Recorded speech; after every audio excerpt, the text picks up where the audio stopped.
Senhor presidente, eu estou absolutamente convicto de que, como reza a crença popular, o pior cego é aquele que não quer enxergar. E aquele que não quer enxergar não vai enxergar mesmo. Até porque este governo, o governo da presidente Dilma, não tem como boa prática a prática da responsabilidade fiscal.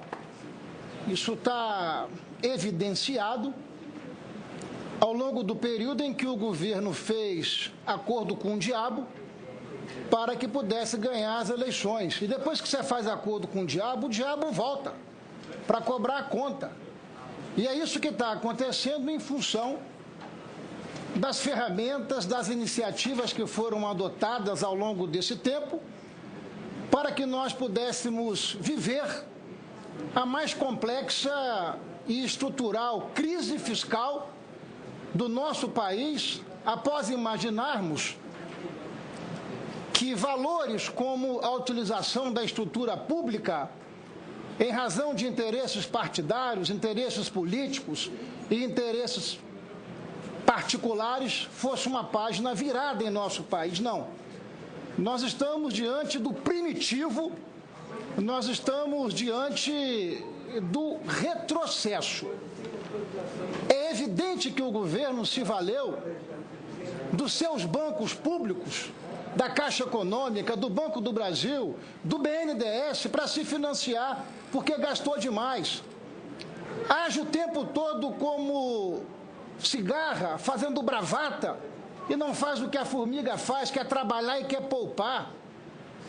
Eu fico imaginando aqui, senhor presidente, se qualquer dos governadores dos estados federados lançassem mão desses expedientes que o governo federal lançou, porque no meu estado nós ainda temos um banco público.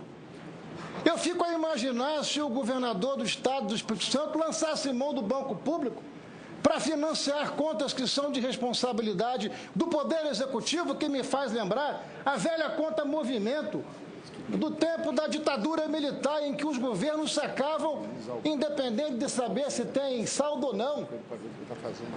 É como se a empresa privada sacar no cheque especial, independente de limite ou não. É evidente que o governo federal ele está inventando a lei da gravidade, está querendo fazer chover de baixo para cima. É evidente que o governo federal, ao longo desses anos todos, fez o diabo. Ora, não é farra nem carnaval, é orgia fiscal mesmo, na veia.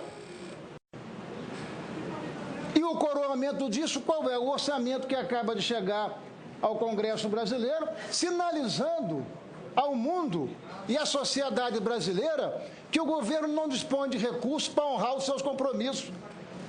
Eu não tenho informação se há precedentes na história republicana brasileira de um governo que, ao enviar a sua peça orçamentária, de per si declara: não, eu não tenho condição para honrar as despesas que eu próprio contratei.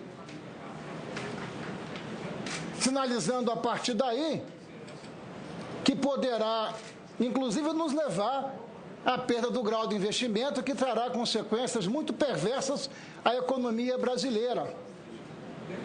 O ministro e professor Mário Henrique Simons ensinava que, senador Fernando Coelho, a economia não há fundo do poço, sempre pode piorar. E nós estamos diante de uma situação como essa, senhor presidente. Então, foi dito aqui e falado pelos nossos técnicos do Tribunal de Contas da União, e eu já caminho para encerrar, senhor presidente.